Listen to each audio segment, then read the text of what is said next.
চারিদিকে শুধু বরফের পাহাড়। গত কয়েকদিনের রেকর্ড ভাঙা তুষারপাতে কামচাটকা পরিণত হয়েছে বিশাল এক সাদা মরুভূমিতে, যেন শ্বেত শুভ্র এক পাহাড়ি উপত্যকা।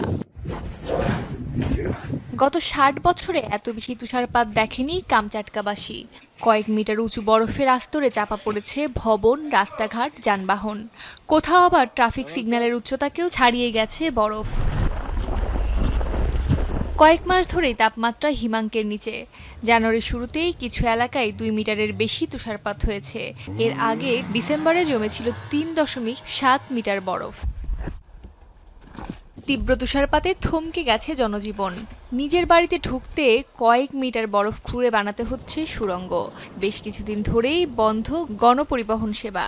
নিজের গাড়ি ব্যবহার করতে হচ্ছে ব্যাপক পরিশ্রম। কয়েক মিটার বরফ খুঁড়ে গাড়ি বের করলেও নেই চলাচলের মতো রাস্তাও। বন্ধ স্কুল কলেজও। এই দুর্যোগের মাঝেও বেশ আনন্দে মেতে উঠেছে কিছু বাসিন্দা। ভয় আর আনন্দের অদ্ভুত মিশেলে জানালা থেকে বরফের পাহাড়ে লাফিয়ে স্লাইডিং করছে অনেকেই।